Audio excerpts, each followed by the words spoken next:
Welcome to City on a Hill Kids Church Online. I'm Lola. And I'm Jamie. Today, we're continuing the series on speaking about women in the Bible. We will be doing part 1 of a 2-part episode. It's about a lady called Ruth. But we'll hear more about this after a time of worship.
In continuation, I'm looking at some women in the Bible.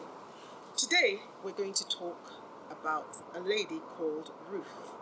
In those days, in Judah, there was a famine. A famine is when there isn't enough food for people to eat, or there is no food for people to eat. And this happens all or to everyone at the same time. There are lots of reasons for a famine. For example, it could be because there's a war on and there aren't people to plant and harvest the food. Or it could be because of a drought.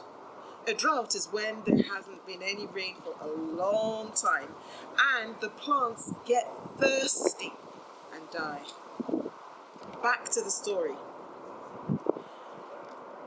So there was a famine in the land, and a man whose name was Elimelech, his wife, Naomi, and his 2 sons, Machlon and Kilian, left to go and live in a place called Moab.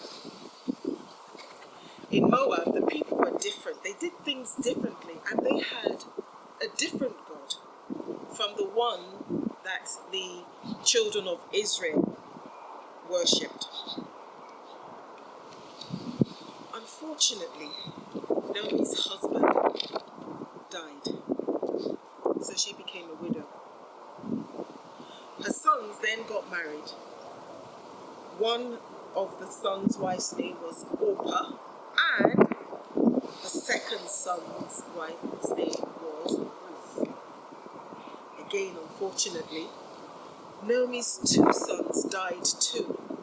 That was really, really sad. So sad. Naomi had lost her husband and her 2 sons. Naomi had heard that the famine in Judah was over, and then she decided that she was going to go back to her homeland.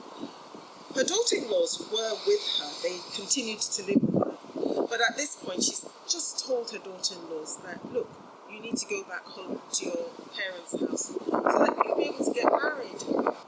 So when she decided that she was going to go home, she asked her daughter-in-laws to go back home. And they said, oh, no, that they were going to stay with her, that they would go back to Judah with her. Anyway, she continued to convince them to go back home so that they would get another husband and, have a family. So Orpah gave Naomi a big hug and said goodbye. But Ruth said, no, she wasn't going anywhere, that she was just going to go along with Naomi. This is what Ruth told Naomi. Don't ask me to leave you. Let me go with you. Wherever you go, I will go. Your people will be my people. Your God will be my God. Where you die, I will die, and I will be buried there. The only thing that's going to separate us will be death.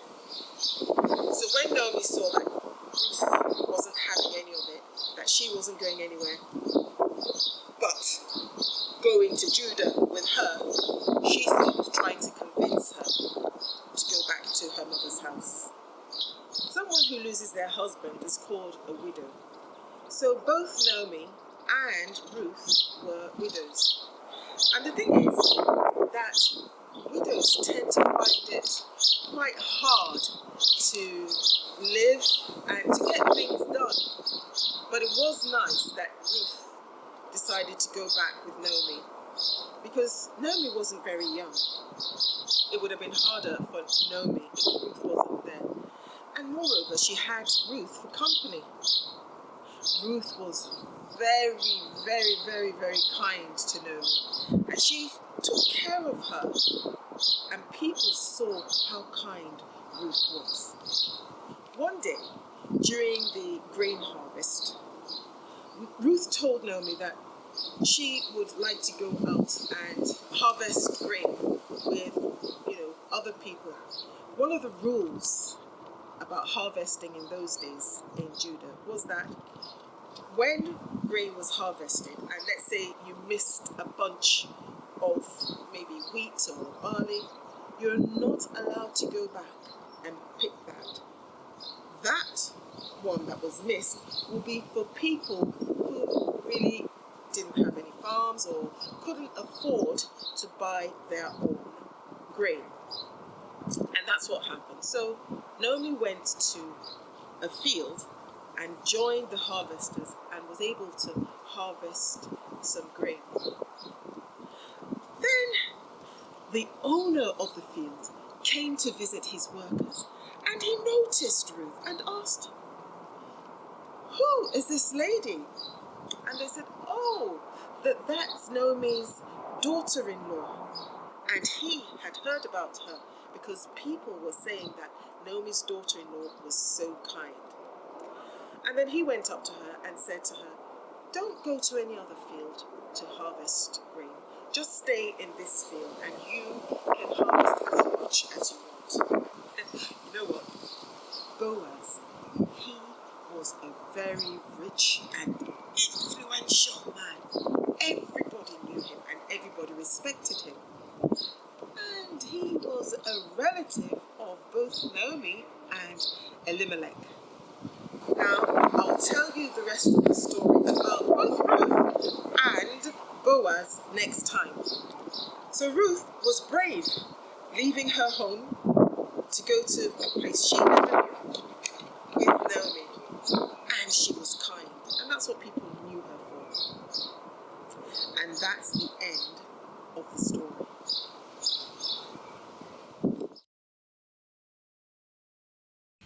Hi everyone, good to see you again today. Wow, I love the story of Ruth. I love her book in the Bible. What a fantastic lady she was. She was so brave and so kind.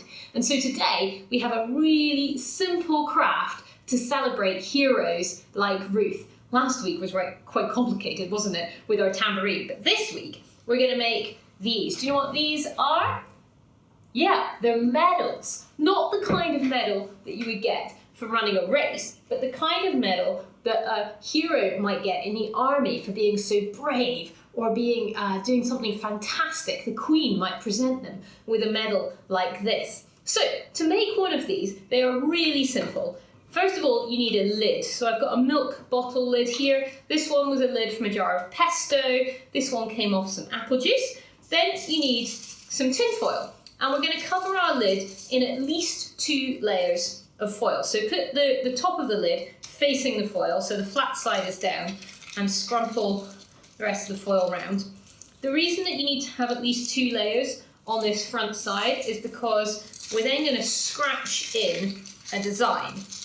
And I've found that if you have only 1 layer, then the pen that we're going to use for scratching just goes right through and it tears. So get your foil on, 2 layers at least, maybe even 3, and then you want to smooth it off as best as you can.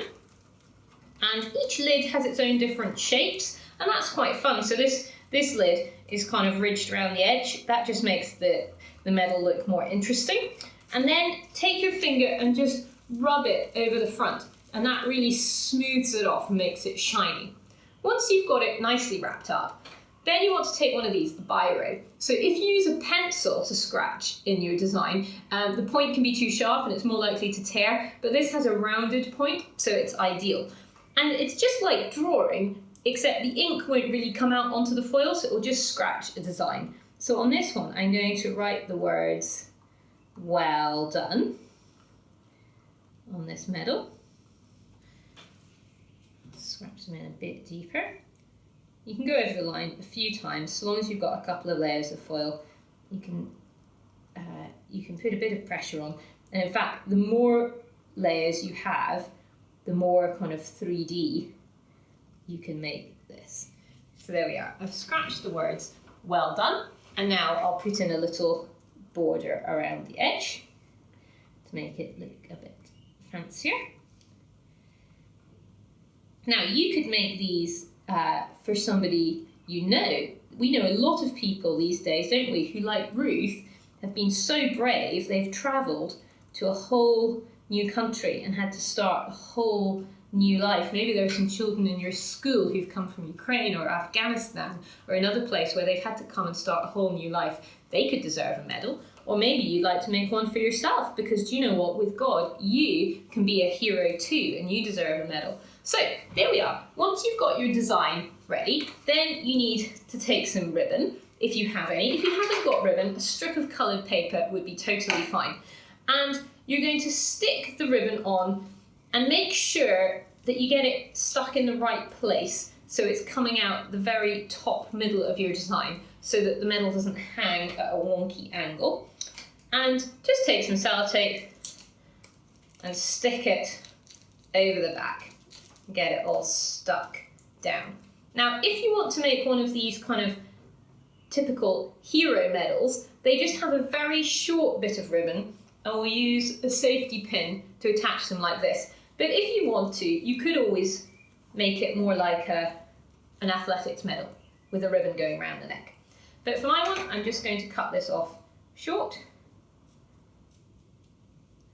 And then, to stop it fraying, I'll just bend the end over. I'll get my safety pin. So you need a small safety pin.